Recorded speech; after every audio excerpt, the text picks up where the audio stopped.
একজন নতুন বিয়ে করে অ্যাটাচি নিয়ে আর বউ নিয়ে লাইনের পাশ দিয়ে হেঁটে যাচ্ছে, রেল লাইনের পাশ দিয়ে। আজকে হঠাৎ গাড়ি আসতেছে,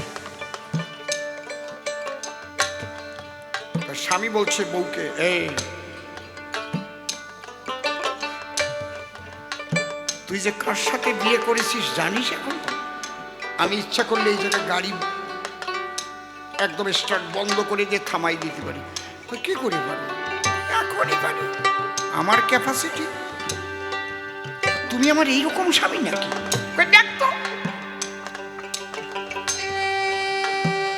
বলে তাহলে দেখাও তো কি করে গাড়ি থামাও। অ্যাটাচি খুলে লাল সায়া ছিল, নতুন বন্ধু, লাল সায়া বের করে নাড়াস।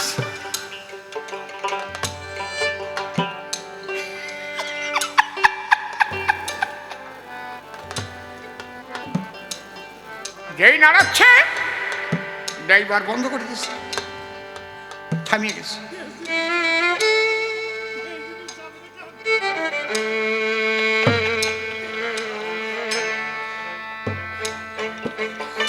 কি শক্তি বুঝতে পারছেন? রেড সিগন্যাল দিলেই তো দাঁড়াই যাবে না গাড়ি। এখন ড্রাইভার নেমে আসছে, ব্যাপারটা কি কিচ্ছু দেখে না। এই গাড়ি থামালে কেন? আমার শক্তি দেখালাম বউয়ের কাছে, আমি গাড়ি থামাই দিতে পারি। যেই কইছে চড়াত করে দাঁত ভাঙা এক সরে দুই দাঁত পড়ে গেছে। তুমি কি করলে? তুই তোর শক্তি দেখাইছিস, আমি আমার শক্তি দেখাই দুই দাঁত ভেঙে দিয়েছি।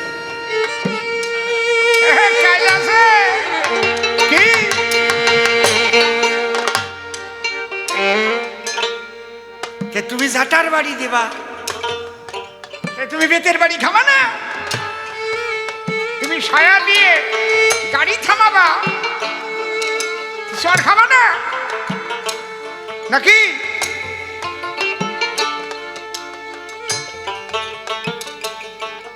বিচারক যখন বিচার করে, মা বাবা ভাই বোন এইগুলো দেখে বিচার করে, কথা কন, তাহলে সে বিচারক হয়, হাকিম হয়। আর একটা কথা বলে দিই, কর্মফল কোনো কোনো সময় লঘু হয় সাধু সঙ্গের দ্বারায়, গুরু কৃপায়। আগুনে পুড়ে যাওয়ার কথা ছিল, সেখানে শ্যাক লেগে কর্মফলটা কেটে গেল। কিন্তু অভিশাপ কখনো খণ্ডানো যায় না। দুটো জিনিস আপনাদের বুঝিয়ে দিচ্ছি, কর্মফল কেমন আর অভিশাপ কেমন, খুব লক্ষ্য করে শুনবেন। এক সাধু, তিনি হঠাৎ কোনো কারণে, সাধু মানে বৈষ্ণব আর কি,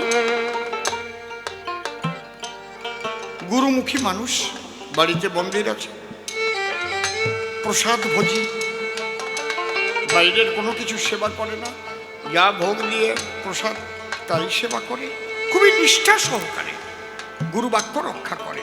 আমার শোনো, বিশেষ কারণে উনি রাজনীতিতে প্রবেশ করলেন।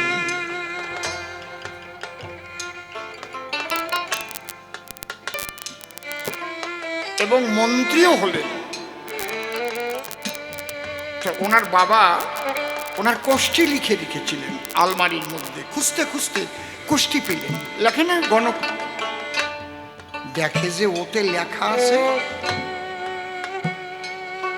বৈষ্ণব হবে, রাজনীতিতে যাবে, মন্ত্রী হবে।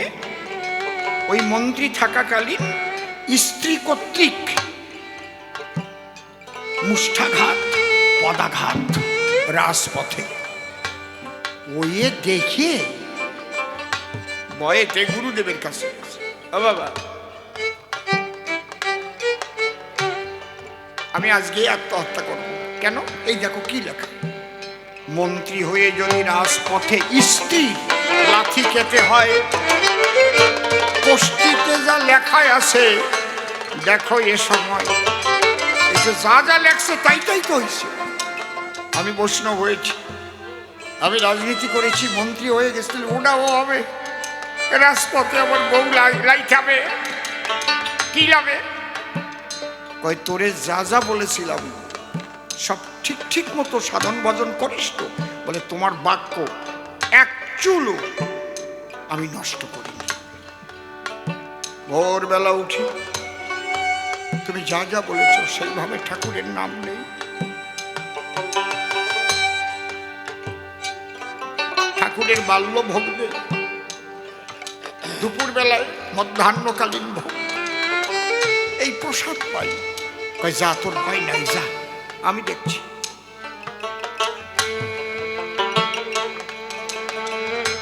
কিছুদিন পরে ওর বাড়ি বসে জ্বর হয়েছে, ইনফ্লুয়েঞ্জা জ্বর। ইনফ্লুয়েঞ্জা জ্বর হলে গাটা কিরকম কামড়ায় আর ব্যথা করে, হাত পা ব্যথা। স্ত্রীকে বলছে কোথায় গেলে তুমি? এই তো কি হয়েছে? দেখো আমার ভীষণ গা ব্যথা করছে, একটু টিপে দাও। টিপলি কাজ হচ্ছে না, তোমার নরম মাত্র, একটু কিলাও। তোমার কিলেও কাজ হচ্ছে না, উইঠে একটু পাড়া।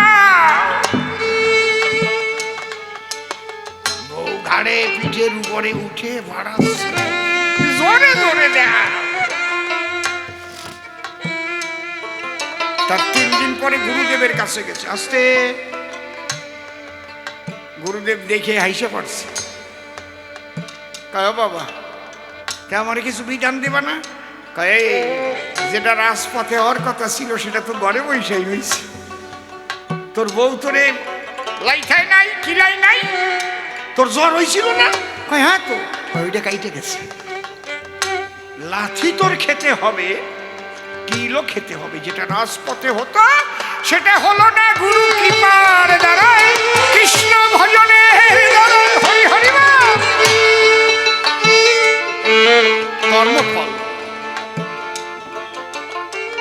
ভজনে থাকবে সবাই, গুরু বাক্য রক্ষা করবে, কঠিন বিপদ আসলেও রক্ষা পেয়ে যাবে।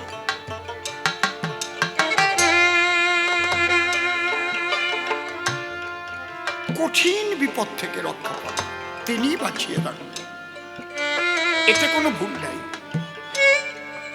আর অভিশাপ কাটা যায় না। কেমন? এক রাজা বড় প্রজাবৎসল, রাত্রিবেলায় যায় কে কেমন আছে সেই দেখিবার আশায়। ছদ্মবেশে গ্রামে এসে করে পরিভ্রমণ, কেমন আছে দেখবো আমি আমার জনগণ। রাজা চাদর মুড়ি দিয়ে ঘুরছে, হঠাৎ একটা টিনের চালায় ঠন করে একটা ঢিল পড়েছে। দেখে ঢিল গড়গড় গড়গড় গড়গড় করতে করতে মাটিতে পড়ে একটা সাপ হলো। ওই সাপ টিনের ঘরের মধ্যে ঢুকলো, ঢুকে বাড়ির মালিককে সবল মেরে বেরিয়ে এলো। এসে কিছু দূরে গিয়ে একটা যুবতী মূর্তি ধরে হেঁটে যাচ্ছিল। রাজা পেছন পেছন গিয়ে বলে, তুমি কে বা হও? সাপ ছিলে যুবতী হলে আমায় খুলে কও। ঢিল ছিলে সাপ হলে যুবতী হলে। যুবতী ডেকে বলে রাজার প্রতি, আমার নাম নিয়তি। যেভাবে যার নিয়তি থাকে সেইভাবে নিতে হয় তাকে।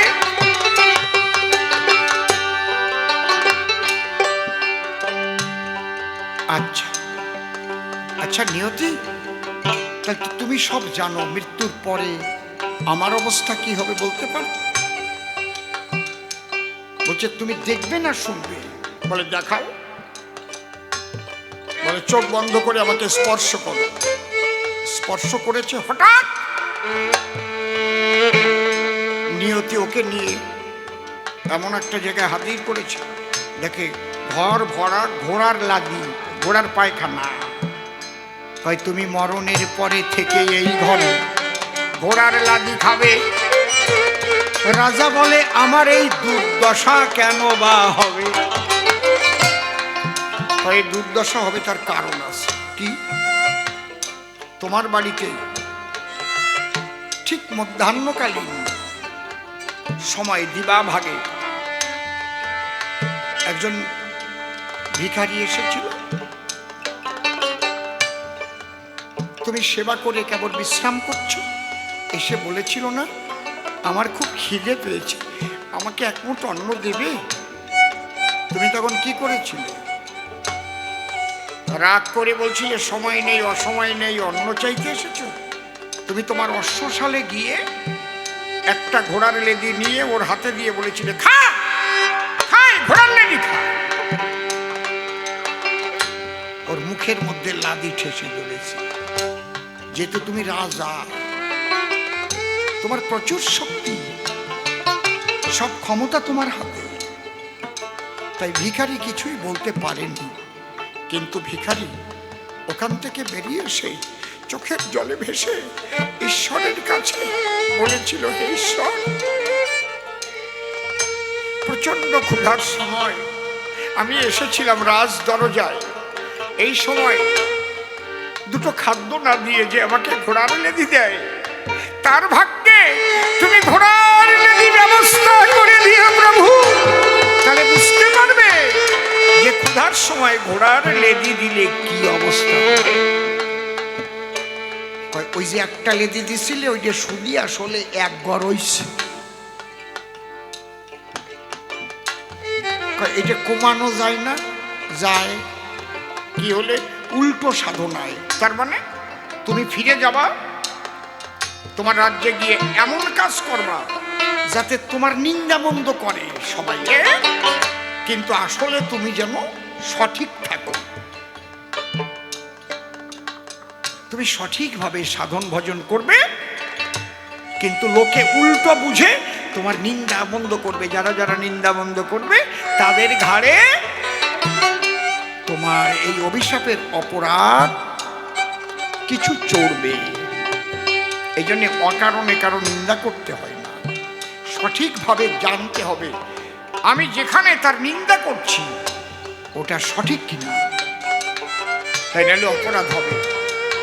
রাজা এলো, তার একটা যুবতী মেয়ে ছিল, মেয়ে নিয়ে মাঠের মধ্যে গিয়ে একটা আলাদা ছোট্ট কুটির বেঁধে মেয়ে নিয়ে থাকতে লাগলো। কি করতে লাগলো? কৃষ্ণ কথা, কৃষ্ণ নাম সংকীর্তন। বাবা মার মেয়ে করে, কিন্তু খারাপ কথা ছড়াইয়ে পড়লো রাজ্যের ভিতরে। নিজের মেয়েকে নিয়ে রাজা গো দেখো পেতেছে সংসার, এর মতো ত্রিজগতে আর নাই নস্যার। সব জায়গায় রাজার বদনাম ছড়িয়ে গেল।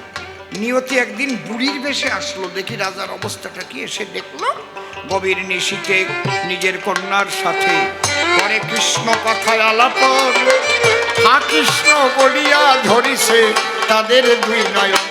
বাহ! আর পাড়ায় পাড়ায় ঘুরে ঘুরে যখন জিজ্ঞেস করে সবাই বলে রাজার চরিত্র নষ্ট, অমন নাই সরাসরি।